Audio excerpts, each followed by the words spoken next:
रुपये पॉकेट में डाल के आज से 40 साल पहले बेंगलोर में पधारे और आज पुखराज जी श्रीमल किस मुकाम पे है हम किसी से भी छुपावा नहीं है। हमारे साथ राजस्थान परिषद के अध्यक्ष श्री कमल जी तातेड़ और वर्किंग कमेटी सदस्य पन्नालाल जी भी है। आप सबका भी स्वागत है सर। राजस्थान परिषद भी एक सामाजिक संस्था है तो शिक्षा, खेलकूद और सामाजिक एकता के लिए काफ़ी सारी काम कर रही है और उसी के तहत एक प्रोग्राम इन्होंने ऑर्गेनाइज किया है मीट दी आइकॉन, जिसमें आप सब आज यहाँ बैठे हुए हैं और आज हम बातचीत करेंगे, रूबरू होंगे पुखराज जी के साथ। फर्स्ट मैं पूजा जैन, यहाँ पे जितने भी लोग बैठे हैं उनको तहे दिल से स्वागत करती हूँ आज के हमारे इंटरव्यू प्रोग्राम में। और एक बार हमारे आइकॉन के लिए जोरदार तालियां बजनी चाहिए। राजस्थान परिषद वैसे तो बहुत अनोखे प्रोग्राम ले आता है, लेकिन इस बार जो प्रोग्राम ले आया है मीट दी आइकॉन, यहाँ पे हम लोग उन लोगों का इंटरव्यू लेते हैं जो अपनी ज़िंदगी में बहुत स्ट्रगल करके सक्सेसफुल होते हैं, ताकि जो लोग देख रहे हैं यहाँ पे, जो लोग हम आपको सुन रहे हैं, तो हम लोग इंस्पायर होंगे। और हमारा ऑब्जेक्टिव यही है कि आप हमारे जैसे लोगों को इंस्पायर कर सके। तो शुरू करें? बिल्कुल। तो मैं पहले जानना चाहूँगी आपके बचपन के बारे में। आप मुझे ये बताइए कि आपका बचपन कैसा था, आपका स्वभाव कैसा था बचपन में, और आपका सपना क्या था बचपन में? बचपन में जब मैं छोटा था तो बहुत कुछ सपने देखे थे और बहुत शरारती था। रास्ते में चलते हुए वो मार देता था किसी की, कोई पानी भर के जो लेडीज लेके आती थी मटकी पत्थर से मटकी फोड़ दिया करता था, किसी के कपड़े जला दिया करता था। दीपावली के दिन कोई साड़ी पहन के आती थी, साड़ी जला दिया करता था। तो ऐसी शरारती बहुत करता था। और स्कूल में 1 नंबर का चोर आदमी था। स्कूल में जाता तो बच के रहता था कि मास्टर लोग मुझे मारेंगे। पढ़ने में बहुत कमज़ोर था और सफाई में हर वक्त फर्स्ट आता था। मैं 10वीं तक पढ़ा। मैं 10वीं तक हर स्कूल के हर कक्षा के अंदर सफाई में पहला नंबर मेरा रहता था। सफाई में इतना अच्छा था, बाकी पढ़ने में भी था मगर पढ़ने में थोड़ा चोर था। बाकी याद करता था, पेपर अच्छा देता था, नंबर अच्छे आते थे, सब कुछ देता था, मगर टीचर के सामने नहीं जाता था, डर लगता था मारेंगे मुझे। तो शरारती बहुत करता था, बहुत बदमाश था मैं। वो तो सफाई तो सर ऐसा है कि अभी भी झलक रही है आपकी सफाई। अभी हम समझ सकते हैं सफाई कैसी है, अभी भी झलक रही है। आपका सपना क्या था बचपन में? सपना यही था कि मेरे पिताजी की तबीयत कुछ ख़राब होने से उन्होंने बॉम्बे का बिजनेस बंद कर दिया था।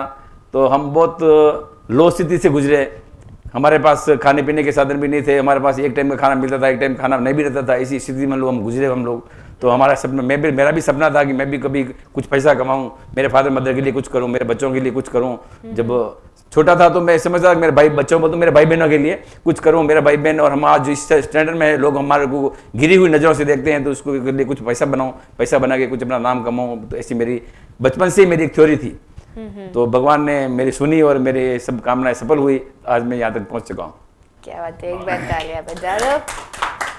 अगर मैं आपसे कहूँ कि हम आपको एक टाइम मशीन दें और आपको ये मौका मिले कि आप अपने अतीत में जा सकते हो फिर से, और एक कोई भी घटना बदल सकते हो, एक कोई भी इंसिडेंट आप चेंज कर सकते हो, 20-30 साल बैक में जाना हो कभी भी, वो आपकी मर्जी है कि आप एक कोई इंसिडेंट आपके पास्ट का चेंज कर सकते हो, तो वो कौन सा इंसिडेंट होगा?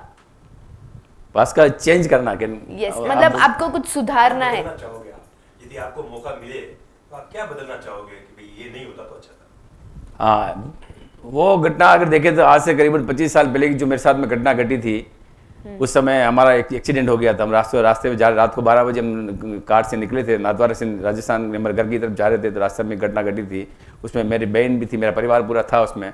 तो उस वक्त जो मेरे साथ दर्दनाक घटना घटी थी, और उस वक्त जो स्थिति हमने देखी, मैं नहीं चाहता हूँ कि भविष्य में किसी भी मेरे दुश्मन के साथ में भी कभी ऐसी घटना घटे। मैं नहीं चाहता हूँ, भगवान से यही मनोकामना कर पूछता हूँ, दुआ करता हूँ कि किसी के साथ में ऐसी घटना न घटे जैसी मेरे साथ में घटी। पुखराज जी, आप हम सब जानते हैं कि आप बहुत सफल है। आपकी सफलता के पीछे आप परिवार का कितना योगदान मानते हो? मेरी सफलता के पीछे परिवार का विशेष सहयोग मेरी मिसेज का रहा है। जहाँ भी मैं कुछ पीछे खिसक सकता था, मेरी मिसेज ने मुझे प्रोत्साहन देकर शादी के बाद उसने मुझे आगे बढ़ाने की बहुत कोशिश की कि तुम ये काम करो। आज भी उसका सपोर्ट रहता है। किसी भी काम के लिए आगे बढ़ता हूँ तो मिसेज बोलती कि नहीं, ये काम तुम करो। मिसेज का बहुत सहयोग रहता है। और वैसे पिताजी की तरफ की कोई मनाही थी नहीं, पिताजी तो हर कुछ काम करते थे, पिताजी कभी मना नहीं करते थे कि बेटा तू ये काम क्यों कर रहा है। पिताजी ने उनकी ज़िंदगी में मुझे आज तक ये नहीं पूछा कि तेरे पास क्या है क्या नहीं है। जब मेरी माँ बोलती थी, मेरी माँ को भी ये बताते थे कि तेरे को क्या करना है, तेरे को चाहिए खाने का पहनने का, और पैसा जो बच्चा दे रहा है तुझे क्या करना है, बच्चा क्या कर रहा है। हर आदमी के जीवन में अर्धांगिनी बहुत सपोर्ट करती है, लेकिन मंच पे आके बोलना कि मेरी अर्धांगिनी मेरे लिए एक सपोर्ट सिस्टम रही, सपोर्ट बेस रही है, एक जोरदार ताली इनके लिए। आपने, हम सब जानते हैं कि आप परिवार को भी अच्छे से संभाले और समाज में भी आप कई पोस्ट में रह चुके हो, तो आप परिवार और समाज के बीच में सामंजस्य कैसे बनाते हो, सामंजस्य कैसे स्थापित करते हो? नहीं, ये परिवार का समाज का जो है, इसमें तो कभी कभी हमारे घर में कुछ लफड़े हो ही जाते हैं, मगर समझा देता हूँ भाई देखो समाज का काम कर रहे हैं, आज समाज का काम करेंगे तो अपने पास साथ में जाएंगे तो अपने क्या लेके जाएंगे, लोग क्या याद करेंगे, समाज का काम करेंगे तो कुछ तो भी छोड़ के जाएंगे, तो समाज पीछे याद तो करेगा भाई ये लोग आए थे, इन्होंने कुछ काम किया था, तो सब आपस में बैठ के समझौता कर लेते हैं। वैसे बच्चों में और घर में थोड़ा सपोर्ट तो मिलता ही है, जब सपोर्ट नहीं मिलता पहले हम घर में डिस्कस करते हैं कि भाई ये काम हाथ में ले रहे हैं या कर रहे हैं, कुछ दोस्तों का सपोर्ट मिलता है, कुछ परिवार का सपोर्ट मिलता है, उससे हम आगे काम समाज का कर लेते हैं। अगर दोस्तों का भी सपोर्ट नहीं मिले और परिवार का भी सपोर्ट नहीं मिले तो काम करना थोड़ा असंभव होता है, हो नहीं सकता है। तो इन्होंने एक बहुत बढ़िया बैलेंस बना के रखा है परिवार और समाज के बीच में। सर, हम ये भी जानते हैं कि आप सामाजिक संस्थाओं में, काफी सारे संस्थाओं में शुरू से जुड़े हुए हो, उसके बारे में आप कुछ बताना चाहोगे? जुड़ा हुआ तो मैं जैसे ट्रस्टी हूँ, मैं जैसे चेतना केंद्र का ट्रस्टी हूँ, गांधीनगर सभा भवन का ट्रस्टी हूँ, विजयनगर सभा भवन का ट्रस्टी हूँ, मेवाड़ विसा ओसवाल संघ का ट्रस्टी हूँ, मेवाड़ विसा ओसवाल में वाइस प्रेसिडेंट हूँ, तो काफ़ी जगह जुड़ा हुआ भी हूँ और काफ़ी पोस्टों पे काम भी कर रहा हूँ। तो सबकी थ्योरी अलग अलग रहती है। जिस समाज भी, हमारा समाज वाला चाहता है कि भाई ये अध्यक्ष बने और ये समाज चाहता है कि ये अध्यक्ष बने, तो ऐसा मतलब लोगों के आपस में रहता ही है। काम करने की इच्छा हमारी बहुत रहती है, हम समझते हैं कि अब जब कोई काम करने जाते हैं तो काम करने से लोग कुछ बदनाम तो करेंगे, कुछ इल्जाम तो लगाएंगे, मगर उसको भी हम सहन करने की ताकत रखते हैं और उसी हिसाब से आगे काम बढ़ते जाते हैं। आप तेरापंथ सभा विजयनगर के अध्यक्ष भी रहे हुए हैं, ये भी जानकारी। हाँ, और आपका जो सफर है, आप जैसे बता रहे थे, मेरे को ध्यान में है कि आप किशोर मंडल से जुड़े थे स्टार्टिंग में। बिल्कुल सही। फिर युवक परिषद जी। तो युवक परिषद में या किशोर मंडल में ऐसा कोई प्रोजेक्ट आपने किया जो एक यादगार बना हो? नहीं, किशोर मंडल में और युवक परिषद मैंने ऐसा कोई प्रोजेक्ट नहीं किया जो यादगार बने, क्योंकि किशोर मंडल गांव में चलती थी, गांव के बच्चे थे, शरारती थे, किशोर मंडल चलाते थे, शाम की प्रार्थनाएं होती थी, प्रार्थना करते थे और छोटी मोटी परीक्षाएं वगैरह करवाते थे, तो वो काम करते थे। और युवक परिषद में मैं वाइस प्रेसिडेंट तक ही आगे नहीं बढ़ा मैं, तो इंद्र जी दुधरिया थे उस वक्त प्रेसिडेंट, उस वक्त मैं वाइस प्रेसिडेंट था, और उसके बाद मैंने वहाँ से निकल के विजयनगरी तरफ बढ़ गया, उसे वापस गांधीनगर तरफ नहीं गया, और मैंने वैसा कोई प्रोजेक्ट नहीं लिया मैं कुछ उसमें काम कर सकूँ। प्रोजेक्ट मैंने विजयनगर में आने के बाद में याद डाला है। सबको पता है कि गांव में किशोर मंडल चलाना कितना मुश्किल है, फिर भी इन्होंने गांव में हिम्मत करके किशोर मंडल चलाया, और इससे ये भी पता चलता है कि ये जमीनी कार्यकर्ता है। किशोर मंडल से युवक परिषद से सफर करते करते सभा के अध्यक्ष बने, और आज जो विजयनगर में भवन बन रहे हैं उनके भी ये संयोजक है। जोरदार तालियां इनके लिए। जैसे आपने मुझे अभी थोड़ी देर पहले बताया था कि कुछ एक्सीडेंट हुआ था आपका, तो वो बहुत संघर्षमय दौर था, लेकिन मैं ये पूछना चाहती हूँ, उसके अलावा, उस इंसिडेंट के अलावा आपकी ज़िंदगी में ऐसा कौन सा संघर्षमय दौर था और आप उस दौर से कैसे उभर आए? क्या चीज़ आपको हौसला देती थी? संघर्षमय दौर तो ऐसा था कि मेरा बेंगलोर के आने के बाद भी बेंगलोर में मेरे साथ में ऐसी गुजरी है कि मैं आपको बता दूं कि मैं और मेरी बीवी और मेरे बच्चे खाना नहीं खाए जो सोए हुए हैं भूखे, इसी बेंगलोर के अंदर, कि हमारे को खाना नहीं मिला। और हमने, हमारे छोटे छोटे 2 बच्चे थे, उनको दूध पिलाने के नीचे घर में गए, नीचे घर में से आधा गिलास दूध लेके आए और दोनों बच्चों को थोड़ा थोड़ा पिला के हम भूखे सोए। हमारे को ये जिंदगी का एक बहुत बड़ा तजुर्बा है, और मैं नहीं चाहता हूँ कि ऐसी किसी के साथ में बीते। आप अपने जीवन में मार्गदर्शक किसको मानते हो?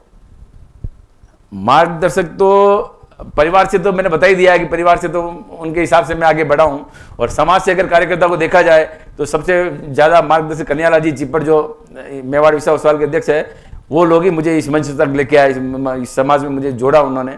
और यहाँ आने के बाद में, तो विजयनगर में आने के बाद तो हीरालाल जी मालू वगैरह इन काफ़ी लोगों से मुझे सहयोग मिला और मैं अपनी गति से आगे बढ़ता गया। क्या बात है, इतना सेल्फ डिटर्मिन होना, इतना स्ट्रांग होना, सब ये जो बात अभी जो बताए कि भूखे पेट सोए है, ये कोई आके इधर ऑनलाइन नहीं बताएगा, लेकिन इन्होंने इजहार कर दिया। एक बार जोरदार तालियां बजनी चाहिए। बिल्कुल, जो अपने में बीती वो तो बताना जरूरी है ना। जब आपने यहाँ बिठाई दिया तो मुझे बताना जरूरी है कि मेरे साथ में क्या क्या बीती है। धर्म संघ में आपके जीवन का क्या महत्व है?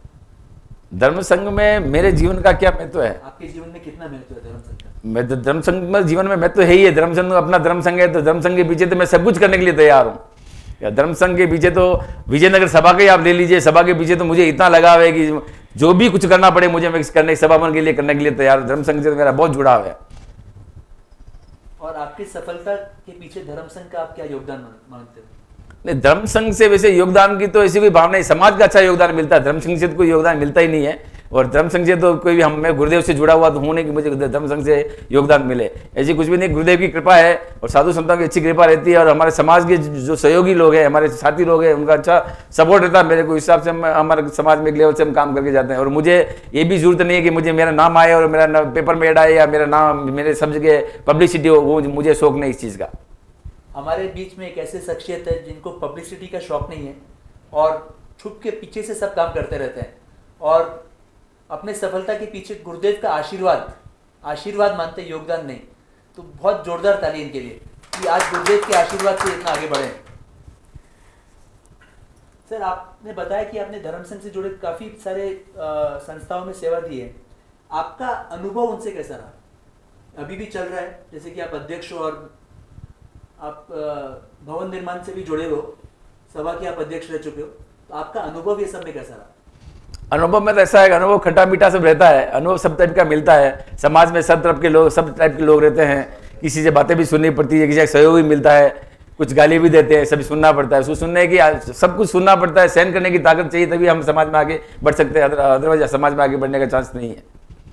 कितनी बड़ी बात इन्होंने बताया कि सहनशीलता होनी चाहिए इंसान में। एक जोरदार ताली इनके लिए। आदमी वही समाज में सफल रह सकता है जिसके पास सहनशीलता हो। एक सवाल सर आपसे, आपके विचार से असली खुशी और संतुष्टि क्या है? असली खुशी और संतुष्टि क्या है? मेरे को तो समाज सेवा करने में अच्छी संतुष्टि मिलती है और खुशी मिलती है। समाज का सेवा करूं, धर्म संघ की सेवा करूं, धर्म संघ के कुछ काम करूं, तो मुझे बहुत खुशी मिलती है। आप धर्म के उधर आपका लगाव कब से स्टार्ट है? लाइक बचपन से ही आप धर्म से जुड़े हो? जब से मैं विजयनगर में आया हूँ, जब से हमने 13 भवन खरीदा है, तब से मेरा लगाव धर्म संघ की मतलब बहुत ज़्यादा बढ़ गया है। और हर वक्त मैं मतलब अपने विजयनगर सभा के लिए सोचता रहता हूँ। क्या बात है, एक बार तालियां बजने से। सर, आप आज की युवा पीढ़ी को, जिसमें सहनशीलता की हम लोग कमी देखते हैं, आपके तरफ से आप उनको क्या संदेश देना चाहोगे? नहीं, संदेश तो इसमें ऐसी बात है कि जो धर्म संघ में युवा पीढ़ी का जो सहयोग मिल रहा है वो अपने अपने परिवार के संस्कारों पे जाता है। वो हिसाब से जैसा जिस परिवार में जो जैसा धर्म दान करता है, तो एक बाप उसका पूरा उसकी लाइफ पूरी धर्म के पीछे चलती है, और बेटा बिल्कुल नेगेटिव रहता है। अलग अलग सोच है लोगों की कि यह धर्म संघ में आजकल के जो माहौल में जो आजकल जो चल रहे हैं, राजनीति की वो चलती है। राजनीति में किसी बच्चों को, किसी को शौक है, किसी को नहीं है। तो जिसको शौक है वो आते हैं, जिसको शौक नहीं है वो नहीं आते, नहीं जुड़ते हैं। क्या बात। कोई एक स्पेशल संदेश उनके लिए? मेरा संदेश तो यही है कि उन लोगों को ज़्यादा डीप में नहीं जाने चाहिए, और धर्म संघ का जो काम है अपने काम से काम करना चाहिए। जो राजनीति चलती है चलने दीजिए, उससे अपने को लेना देना नहीं है। काम करते रहना चाहिए, काम करके कुछ नाम कमाने की कोशिश करना चाहिए। धर्म संघ में हम कुछ काम कर रहे हैं। बहुत अच्छी बात। पोखराज जी ने कितनी गहरी बात बोली है कि अपना काम करते रहो, जो वहां पे चल रहा है उसकी गहराई में मत जाओ, जो आपको ड्यूटी दिया जाता है वो अपने काम करते रहो। युवा पीढ़ी के लिए बहुत बढ़िया संदेश, जोरदार ताली इनके लिए। हमने इतनी सारी बातें की, इतना कुछ जाना आपके बारे में, लाइक आपकी लाइफ के बारे में, आपके स्ट्रगल्स के बारे में जाना, और 100% यहाँ पे बहुत सारे लोग हैं जो इंस्पायर हो गए हैं आपकी लाइफ स्टोरी से। तो अभी थोड़ा हंसी मजाक के क्वेश्चन हो जाए, ताकि हम चाहते हैं कि यहाँ पे जो भी आए, यहाँ से जब जाए एक चेहरे पे एक स्माइल रहे। कुछ हंसी मजाक के क्वेश्चन पूछ सकती हूँ मैं? नहीं, यहाँ रहने वालों को मेरे को देख के चेहरे पे स्माइल आ जाती है। ऐसा क्यों? मालूम नहीं, मुझे मालूम नहीं क्यों है। ठीक है, तो मेरा फर्स्ट क्वेश्चन आपसे ये रहेगा कि अगर आपकी फेवरेट हीरोइन कौन है? प्लीज़ ये मत बोलना कि मेरी वाइफ के अलावा आपकी फेवरेट हीरोइन कौन है? वाइफ के अलावा मेरी फेवरेट हीरोइन को मैं सबके सामने बताऊंगा क्या मेरे फेवरेट हीरोइन कौन है? जो टीवी में आती है वो फेवरेट हीरोइन एक अच्छा, टीवी वाली बता रहे हो क्या?